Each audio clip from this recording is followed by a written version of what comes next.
history, and this is also an opportunity for you to ask me any questions that you've got at this point. Sure. So some background. What kind of work do you do?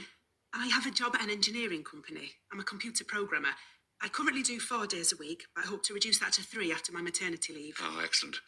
So tell me about your medical health. Do you have any conditions I should know about? Well, I have asthma attacks, but they don't happen often. I lost about 10 kilos, and that certainly helped. I have an inhaler, but I hardly ever use it. Oh, I should also let you know that I come out in terrible hives if I take penicillin, but not other things. I'm fine if I eat nuts, for example.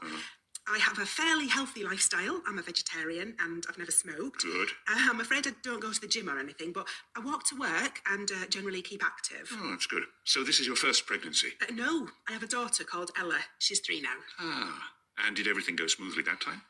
There were no major problems during the pregnancy itself, but it took me quite a time to fall pregnant the first time.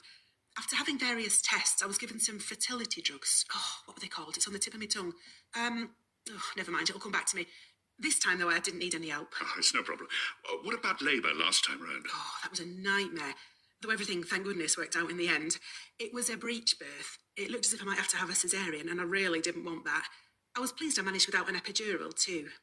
They had to use forceps to get Ella out, but I didn't need any stitches, so that was okay. Unfortunately, though, I had some difficulties after the birth, too. I was desperate to start breastfeeding, but that didn't work out. At least not until I was given some guidance by the midwife. Okay. So can I ask you about the baby's father? Sure. That's my husband, Paul. There's something in his family history that I should tell you about, I think. His grandfather and father both had epilepsy, though he hasn't developed it himself. I'm not sure if that means his children have a greater chance of having it or not. Oh, also, he has a child from his first marriage, and she has Down syndrome, so he gets a bit anxious when I'm pregnant. Oh, well, that's understandable, of course. We can discuss various testing options if you like. You might want to consider amniocentesis, for example.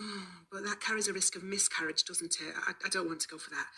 I've heard about another test called CVS. Is that something to consider? Well, it's certainly an option. However, that procedure, in fact, also carries a small increase in the risk of miscarriage. And you'd need to come to a decision fairly soon, because it's normally carried out between weeks 10 and 12 of the pregnancy. Well, I can tell you straight away that if there's more risk, then I wouldn't consider it. I know my husband will feel the same. Well, that's fair enough. So, is there anything else you'd like to ask me about today? Nothing urgent. But it'd be good to know more about how to get siblings ready for a new addition to the family. I want to make sure Ella doesn't feel threatened or replaced or anything. Well, there's a leaflet that many parents find helpful. Here we are. Have a look through that. Oh, thanks. That's great. I'm sure I'll have lots more questions at our next meeting.